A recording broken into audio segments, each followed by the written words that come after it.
예, 오늘의 시황 브리핑 시작하겠습니다. 뭐 트럼프 서한 발송된다, 뭐 관세 유예 시점 종료된다 이런 것들 때문에 투자자들이 좀 신중하긴 했는데, 다만 이제 어차피 또 8월 1일까지 연장될 것과 같다 이런 분석이 나오면서 조심스러운 가운데 하락 종목이 조금 더 많은, 뭐 지수는 플러스가 났지만 그런 움직임이 좀 있었고, 또 이제 실적이 변수가 되기 시작했죠. 우리나라 같은 경우는 뭐 LG에너지 솔루션은 올라가고, 실적 발표 앞둔 삼성전자는 빠지고, 또 실적 공개한 LG전자도 빠지고, 이게 이제 실적에 따라서 종목들이 움직이기 시작하는 그런 모습이 나왔고요.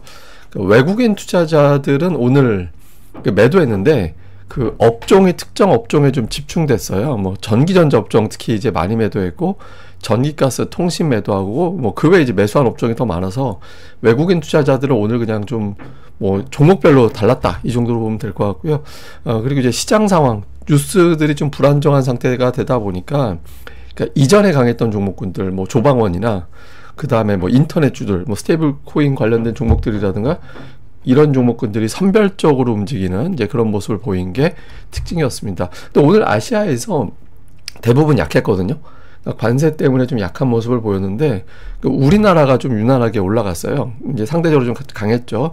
그리고 지수 자체도 어쩌면 큰 이슈 앞두고서 먼저 매도가 좀 강하게 나오지 않을까. 또 지난주 금요일에 워낙 많이 빠졌기 때문에 좀 부담을 느끼는 투자자들이 많이 있나 보다 싶었는데, 물론 이제 그 상태보다 더 내려가긴 했습니다만, 이제 종가 쪽에서는 결국에는 플러스로 마감하는 모습을 보였고, 계속해서 이제 3030포인트 전후를 좀 저점으로 잡으려고 하는 그런 움직임이 있었던 것 같습니다. 근데 이제 특이한 건 이게 이제 1분 차트인데, 코스피 1분 차트에서 저 녹색 선 300선이 굉장히 중요하거든요. 그래서 오전에는 300선 아래에 있다가 오후에는 300선 위로 갔습니다. 그래서 오전에는 그 파생시장의 누르기가 더 크게 작동을 했고, 그러니까 오후 들어서는 현물에서 매수세가 조금 더 강하게 작동하는 그런 모습을 보여서, 오전과 오후에 투자자들 또 어떤 방향을 보는지 투자자들이 좀 오전과 오전 다르게 다른 투자자들이 입성을 하는 그런 모습을 보인 게 특징이었고요. 코스닥은 거의 뭐 그냥 계속 박스권이죠. 예, 아랫단으로는 770 정도, 윗단으로는 800 정도 갇혀 있는데, 다만 이제 오늘 장의 특징은 코스닥이 플러스가 나긴 했지만 하락 종목 수가 더 많았거든요. 그러니까 2대3 정도 비율로 하락 종목이 더 많았고, 오후 들어서 이제 지수는 꾸역꾸역 올라가는 모습을 보였는데 상승 종목 수 회복이 잘 안 되는 그런 모습을 보였습니다. 그래서 오늘 코스닥은 사실상 실제로는 좀 빠진 날이었다. 예, 일부 대형주 몇 개가 이제 지수를 올려놓은 거고, 실제로는 좀 조심스럽게 움직였던 그런 날이어서 양시장 전체적으로는 그냥 눈치 본 날이었다 이렇게 보는 게 조금 더 합리적이었던 것 같습니다. 영향을 준 뉴스들 보면 오늘 아시아 증시 나온 것들 대체로 보면 이게 다 관세 이야기 되게 많았어요. 그래서 이제 뭐 협상의 중요한 단계로 진입한 상태에서 미국이 서한을 보낸다고 한다. 근데 이게 관세 강행하면 미국도 타격을 받는데, 그러니까 미국 성장은 둔화되고 인플레이션 올라가고 이렇게 될 텐데 미국이 저거 감당할까? 이런 것들도 있고, 또 AP통신에서는 서한 대상이 일단 뭐 저 안에 어떤 나라가 되는지, 그 다음에 또 관세율은 얼마나 되는지, 그러니까 적용되는 시점, 그러니까 관세가 7월 9일부터인지 8월 1일부터인지 등등 있잖아요. 이게 모든 게 변수라서 수치가 어떻게 되느냐에 따라 단기 전망이 달라질 거니까 일단 숫자 보고 나서 움직이는 게 합리적일 것 같다, 이런 주장도 있었고요. 다음에 또 로이터 보도라든가 이런 데에서 보면 그 미국의 주요 장관들 발언은 이게 7월 9일이냐 8월 1일이냐 도대체 관세 부과하는 날이, 그러니까 러트닉도 그렇고 베덴트도 그렇고 상무장관, 재무장관은 둘 다 뭐 어쨌든 8월 1일부터 관세가 부과되는 거야. 그러니까 이런 언급들을 했거든요. 그래서 7월 9일이 지나가도 어차피 그 뒤까지는 계속 협상하는 시간, 그러니까 이렇게 해석은 되는 것 같아요. 그래서 또 뭐 일부에서는 그 협상 받는 게 좋은, 서한을 받는 게 좋은 거다, 안 받는 게 좋은 거다, 이것도 분분해요. 그러니까 서한을 받으면 너희하고 이제 협상 안 해, 이걸로 최종 통보야, 이런 해석도 있는 것도 있고, 그게 아니라 빨리 협상하자, 그렇게 해서 일종의 독촉장이다, 그러니까 이런 주장들도 있거든요. 그래서 전체적으로는 이제 또 시장에서는 뭐가 뭔지 모르겠다, 이거 너무 헷갈리다.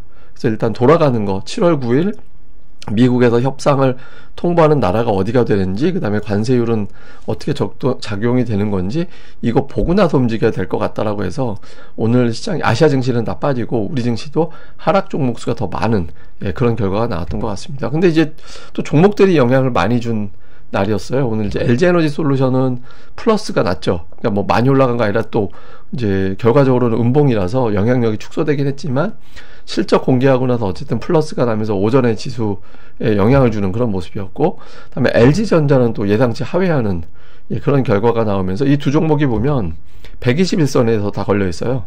그러니까 121선이 다 저항이 되는 그런 결과가 나왔죠. 어쨌든 LG전자는 실적에 대한 실망으로 또 4%나 빠지고, 그 다음에 또 알테오젠이 오늘 코스닥에 상당한 영향을 미쳤는데 코스피 가자. 다음에 또 한 가지는 이거 관련해서 또 해외 쪽에서 로열티 받는 계약이 체결이 되는 것 같다. 뭐 그런 어떤 이슈가 있다라고 해서 알테오젠은 유난히 오늘 또 호재성 재료가 많이 몰리면서 이게 급등을 했고, 이게 지수에 영향 준 것보다 코스닥 시장 상승폭보다 지수에 미친 영향이 더 컸거든요. 그래서 오늘 알테오젠 아니었으면 사실상 코스닥은 소폭 하락한 날이었다라고 봐야 됩니다.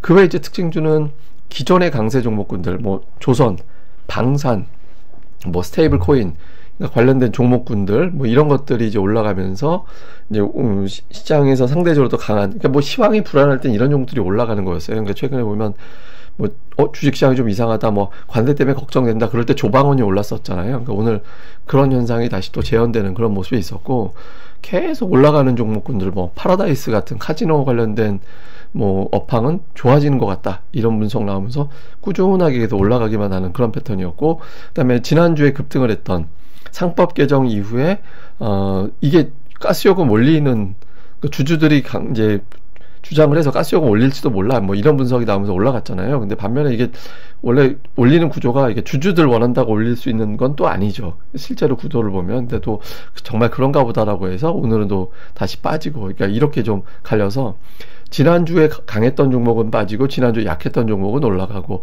그 다음에 은근히 꾸준하게 자기가 알아서 가는 종목들은 꾸준하게 가고, 이렇게 종목들별로 시소 가운데 있는 종목 이렇게 좀 구분이 되는 그런 모습을 보였고요. 뭐 대형주 내에서는 오늘 삼성전자가 코스피 11포인트 떨어뜨렸거든요. 그러니까 삼성전자 아니었으면 오늘 뭐 지수는 그렇게 나쁘지 않았다라고 봐야 되고, 또 시가총액 상위 종목에서 상승한 종목이 더 많았어요. 그래서 뭐 오늘은 그냥 좀 조심스러운 가운데 기존에 강했던 애, 못 갔던 애, 이런 종목군들이 이제 반대 시도 타는 그런 현상이 있었고, 그 다음에 코스닥은 뭐 알테오젠이 오늘 4.2포인트 혼자 올렸거든요. 코스닥 지수 오늘 올라간 폭보다 훨씬 더 많은 상승폭을 기록했잖아요. 그래서 알테오젠, 그리고 그 외에 이제 뭐 제약 바이오로 분류가 될 수 있는 종목군들이 오늘 코스닥을 플러스로 만드는 그런 결정적인 역할을 했다, 이렇게 보면 됩니다. 자, 수급은 오늘 외국인들이 순매도였고, 또 매수매도 합도 적었어요. 그러니까 신중한 가운데 매도였다. 근데 오늘 선물하고 옵션 쪽 봐서는 뭐 이번 주에 대단한 하락을 염두하고 베팅을 해놓을 거야, 이런 건 또 없었어요. 그래서 외국인들이 뭐 대대적인 하락을 미리 염두한 것 같지는 않고 그냥 보면서 판단하자. 어쩌면 뭐 또 일부는 이틀 지난주에 금일에 많이 빠졌고 오늘 반등이 또 제한적이었기 때문에 반등할지도 모르겠는데 라는 식의 어떤 베팅도 약간은 들어온 것 같아요. 그리고 업적으로 실제로 보면 외국인이 1080억 팔았잖아요. 근데 오늘 전기전자가 3100억 매도였거든요. 그러니까 전기전자 빼면 외국인들이 이렇게 매도한 건 아니었어요. 그리고 매수한 업종이 더 많았잖아요. 그래서 외국인들은 전기전자 빼놓고는 종목들별로는 좀 골라 담는 그런 모습을 보였고, 기관은 뭐 전기전자 많이 팔고, 그 다음에 뭐 건설 팔고, 운송 장비 팔고 이렇게 했는데, 그러니까 업종별로 그냥 따로 담는 그런 형태를 보였습니다. 근데 전기전자 빼면 양 주체가 모두 순매수였어요. 개인들은 반대로 전기전자 빼면 순매도였고, 그래서 조금 종목별로 지수는 찍혀 누르고 이제 종목들별로는 좀 골라서 담는 그런 시도는 있었던 것 같습니다. 자, 그리고 종목은 외국인들 순매도 상위가 역시 삼성자 하이닉스. 두 종목이 이제 우선주까지 포함을 하면 한 2,100억 정도가 두 종목에 집중되어 있었고, 그 다음에 뭐 현대로템, 하나에어로스페이스, 현대건설, 두산, 뭐 기존에 강했던 종목들 있잖아요. 증권, LIG 넥스원, 두산 에너빌리티, 그러니까 기존에 이제 강했던 종목군들을 다시 담는 이제 그런 모습이 좀 있었고, 그 다음에 기관 투자자들도 역시 비슷한, 삼성전자, 하이닉스, 전기전자 쪽 세 종목 매도가 있었고, 역시 원전, 금융, 철강, 조선, 네이버, 카카오 같은 인터넷 이런 종목군들, 기존에 이제 6월까지 강했던 이런 종목군들을 좀 담은 게 특징이었습니다. 그리고 코스닥 쪽은 뭐 이렇게 알테오젠 1,500억 담은 거 외에는 오늘 외국인들 순매수 규모하고 알테오젠 매수한 거랑 비슷했잖아요. 그래서 근데 그 외에는 그렇게 규모가 애매했어요. 그냥 뭐 이렇게 엔터주 좀 담았다 정도? 예, 그런 거 외에는 이제 업종별 특징은 별로 없었고요. 기관 투자자들도 역시 알테오젠 400억 담은 게 좀 눈에 확 띄죠. 그 외에는 그 업종 내에서 좀 골라 담는, 예, 매도한 것도 있고 이제 매수한 것도 있고 이제 골라 담는 모습인데, 다만 저는 여기서 하나 좀 눈에 띄는 게 그 사이닉 솔루션 저거 신규 상장주 들어와 있죠. 저는 이것도 우리나라 주식시장의 문제라고 생각을 해요. 그러니까 신규 상장주를 첫날 기관들이 엄청나게 매도하는 경우가 있잖아요. 자기네들이 이전엔 지분 가지고 있었던 것들도 있을 거고, 공모주 청약 과정에서 산 것도 있을 거고, 하여튼, 여러 가지 측면에서 신규주 상장하는 첫날 기관들의 매도가 집중된다라는 건 그만큼 상장할 때 주가를 많이 부풀렸다라는 의미가 될 수 있거든요. 그래서 오늘 저는 우리나라 이제 상장제도, 신규주 상장할 때 그 가격 책정하는 거나 첫날 매도되는 방식이나 이런 것들도 좀 손봐야 되지 않나. 그러니까 이런 것도 좀 생각을 합니다. 자, 일단, 트럼프가 압박을 하고 장관들은 협상에 집중하고 미증시의 실제 반응이 어떻게 돌아가느냐, 요거 중요하고요. 그 다음에 트럼프하고 머스크하고 저게 이제 시황에 또 변수가 될 수 있거든요. 머스크가 신당을 또 만든다라는 거잖아요. 예, 이게 또 테슬라 주가에만 영향을 주는 게 아니라 다른 어떤 업종, 빅테크 이런 쪽에 또 나비 효과를 일으킬 수 있어서 오늘 테슬라 주가가 어떻게 돌아가느냐, 이게 우리나라 또 관련된 종목군들 영향을 줄 수도 있는 사안이잖아요. 오늘 테슬라의 흐름 좀 봐야 될 거고, 그 다음에 당장 이제 우리 증시는 해외적 요인 말고 국내 변수는 삼성전자 실적인데 최근에 실적 추정치가 하향됐죠. 예, 하향된 상태에서 그 선보다 낮게 나올 경우, 그래도 그 선보다는 선전할 경우, 또 삼성전자 2분기 실적 바닥론, 진짜 바닥론, 뭐 이런 이야기들 계속 나오고 있거든요. 그래서 내일장에서 또 지난주 오르다가 주춤했던 기존 종목군들이 회복할 수 있느냐 여부는 또 삼성전자가 키를 쥐고 있어서 요게 되게 중요한 변수가 될 것 같고요. 그리고 이 과정에서 오늘 다시 6월 주도주들이 다시 올랐는데 뭐 본격적으로 다시 부활한다, 이렇게까지는 뭐 단정하기는 쉽지는 않을 것 같고, 근데 어쨌든 지금 희소가 만들어지고 있는 상태에서 요 주도주들의 구도가 어떻게 돌아가는지, 그러니까 이 점들도 잘 봐야 되겠습니다. 근데 이제 코스닥을 자꾸 보는 게, 코스닥 위치가 보통 ADR의 과매도를 75로 보는데, ADR 기준으로 볼 때, 그러니까 상승과 하락 종목 수의 20일간의 평균치.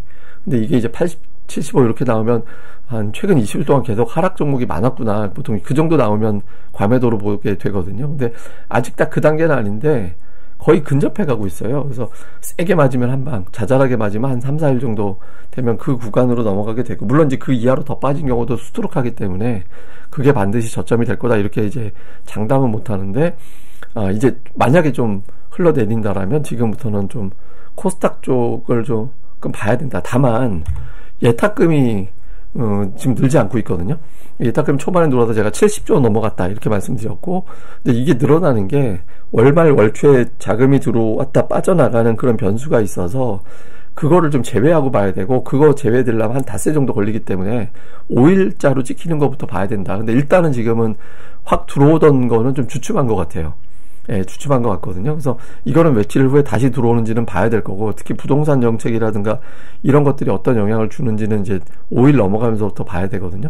근데 어쨌든 지금 당장 눈에 보이는 것상으로는 개인들이 종목장을 주도할 정도의 힘은 없다라고 봐야 돼서 여전히 외국인 기관의 수급이 바뀌기 시작한 종목들이 좀 있습니다. 그러니까 주가는 뭐 안 올라갔다 하더라도 매도 그렇게 하다가 매수로 바뀐다든가, 또 매수 계속 해왔는데 주가는 꼼짝도 않고 있다든가, 이런 류의 종목들이 있어서 그러니까 업종 수급을 좀 집중하면서 여전히 기관 외국인들의 종목을 잘 살펴볼 필요가 있다, 이 정도로 보면 되겠습니다.